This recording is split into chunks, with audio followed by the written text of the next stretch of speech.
It was late, maybe a little after 9, and I was sitting in my car in the parking lot after work. Engine still on, phone in my hand.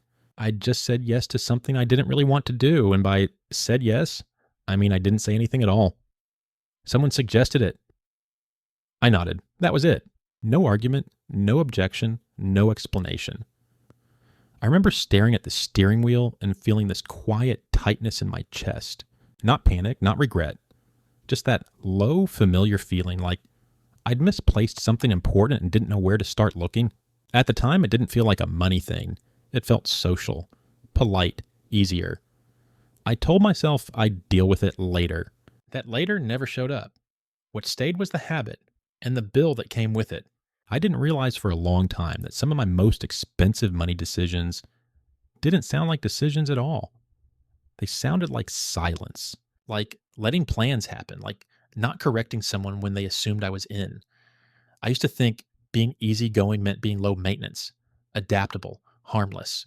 It felt adult, responsible. I wasn't making waves. But silence isn't neutral the way it feels. It leans in one direction. It agrees by default. Over time, that agreement starts stacking up in small, forgettable ways. A shared expense here. A plan I didn't question there. Nothing big enough to argue over. That's what made it feel safe. I didn't notice the pattern while I was in it. I was too busy enjoying the relief of not having to explain myself. That relief was short-lived. The costs weren't. Group plans have a way of forming without ever really asking anyone. Someone throws out an idea, another person fills in a detail, and suddenly the plan feels real before you've even reacted. I remember sitting down at restaurants like that, opening the menu, and feeling this quiet calculation kick in. Not what I wanted, but what fit the room. The price range seemed to set itself, and I adjusted without saying anything. I told myself it was just dinner. One night. Maybe 40 or 50 bucks. That didn't feel worth slowing things down over. But it happened again the next week and the week after that. $40 once is nothing. $40 once a week is over $2,000 a year. I didn't feel reckless ordering that way. I felt normal. That's what bothered me later. How normal it felt to keep paying without ever asking if I was actually okay with it. The same silence showed up in smaller, quieter places like subscriptions, streaming services I barely used, apps I told myself I might need someday, family plans that made sense when I signed up and felt awkward to leave later. Every month, the charges came through, and every month I noticed them just enough to feel a flicker of irritation. Then I let it go. Canceling felt like admitting something had changed, like admitting I wasn't that person anymore. So I stayed quiet and kept paying. $10 here, $15 there. Add it up, and it was easily $100 a month drifting out of my account. $1,200 a year for things that mostly sat untouched. I knew that math. I just didn't want to sit with it.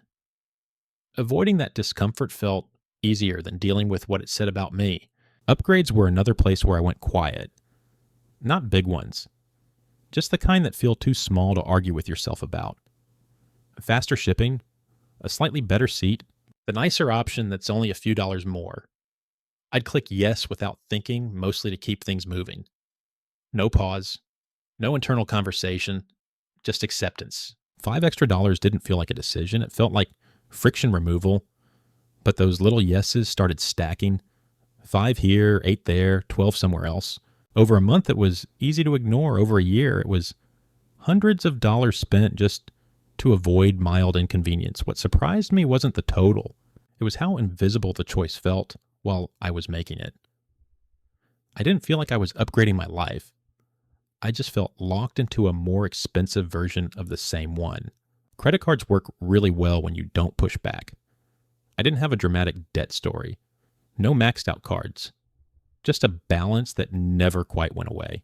I paid the minimum plus a little extra and told myself I was being responsible. The statements came in, and I skimmed them like they were weather reports. Mildly concerning, but nothing I could control. One afternoon, I finally added up how much interest I'd paid over the year. It was just under $900.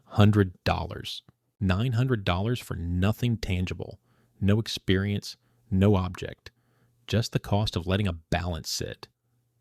The number hit harder than I expected. What bothered me most wasn't the interest. It was how long I'd let it happen without reacting. Like my own money wasn't worth the discomfort of looking too closely. Work was its own quiet category.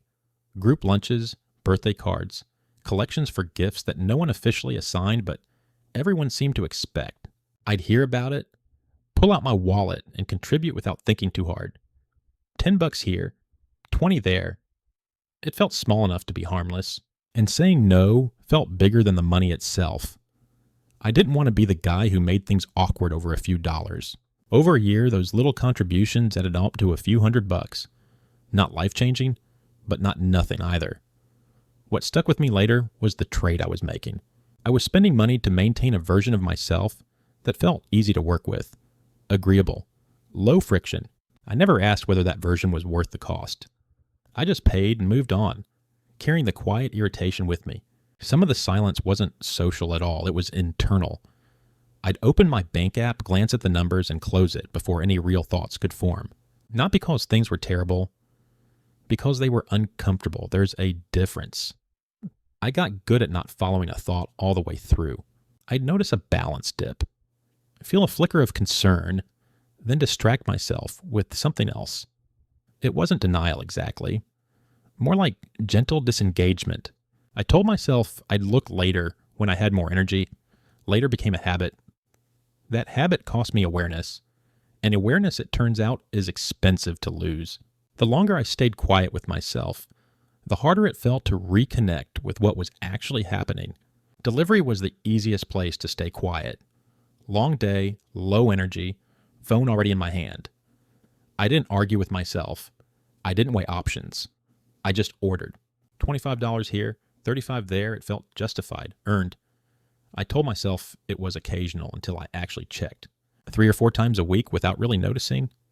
At around $30 an order, that was roughly $400 a month. Close to $5,000 a year. Saying it out loud felt heavier than I expected. That was the part I didn't want to look at first. Because once you see that number, it stops being about convenience. It starts feeling like a pattern. And patterns are harder to ignore without feeling dishonest. The food never tasted as good as that number sounded bad. I stayed quiet in relationships too, splitting checks unevenly, covering things without talking about it, paying because it felt simpler than starting a conversation.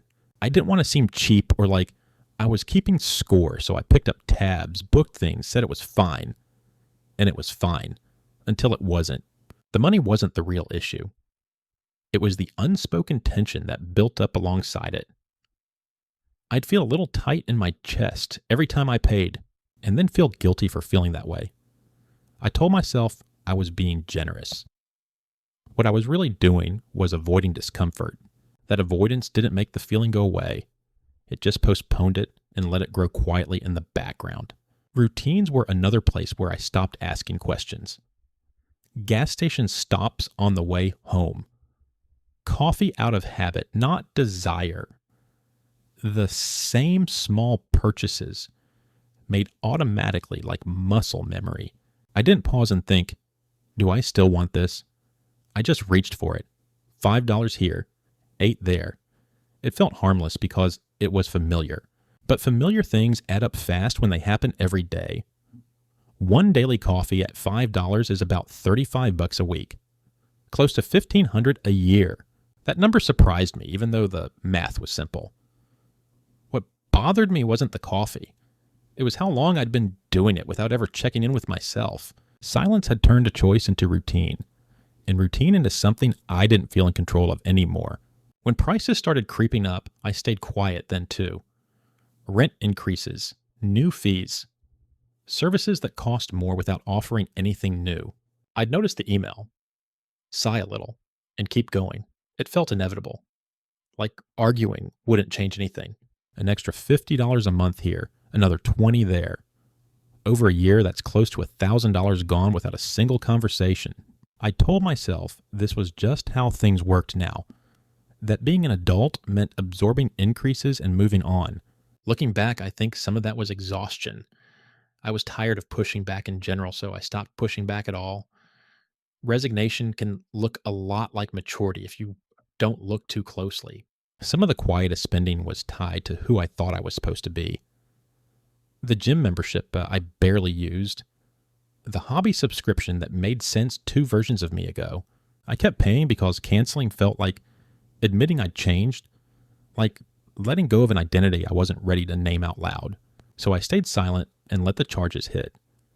$60 a month here, $40 there. Over a year, it was easily over $1,000 spent, maintaining an idea of myself that wasn't really showing up anymore. What made it uncomfortable wasn't the waste. It was the honesty I'd been avoiding. Money was telling the truth before I was ready to hear it. And every month I ignored it, that truth got a little more expensive. Travel did something similar, just louder. Trips that started as a vague idea and suddenly had flights booked and hotels chosen. I didn't ask about budgets early. I didn't slow things down. I went along because that felt easier than being the person who complicated things. I told myself experiences were priceless, and maybe they are, but the credit card statement afterward always felt very priced. A weekend that cost $1,200 doesn't disappear just because the photos look good. I noticed how the stress showed up later, quietly, when the trip was over and the balance remained. I paid once to go, and then again every time I thought about the bill. Silence let the fun happen faster. It also made the aftermath heavier than I expected. There was one afternoon when I finally stopped avoiding it. Nothing dramatic led up to it. No crisis. I was just sitting on my couch, phone in my hand, and I opened the Notes app instead of closing it. I started listing things, subscriptions, routines, little habits that felt harmless on their own. I didn't want to do it. That was the part I didn't want to look at first. Not because the numbers were shocking, but because they were honest. When I added it all up, the total didn't make me feel motivated or empowered. It made me feel tired, like I'd been carrying something quietly for a long time without realizing how heavy it was. Awareness didn't feel like progress in that moment. It just felt like seeing the room clearly after sitting in the dark. What bothered me later wasn't just the money I'd spent. It was what that money could have been doing if it hadn't been leaking out so quietly. Not in a dramatic, life-changing way, just steady, boring progress. Savings that grew instead of stalled. Flexibility I never quite had. I didn't miss out on those things because I made one bad decision. I missed out because I kept not making decisions at all. Silence let time do the damage for me. A few $100s a month doesn't feel urgent. Over years, it quietly reshapes what's possible. I didn't feel robbed. I felt slowly narrowed, like my future options had been trimmed down without me noticing when it happened. The longer I stayed quiet about money, the harder it felt to speak up at all. Even when I noticed something early, there was this hesitation, like I'd missed the window where it would have been normal to say something. A few weeks go by and suddenly it feels loaded. A few months and it feels awkward.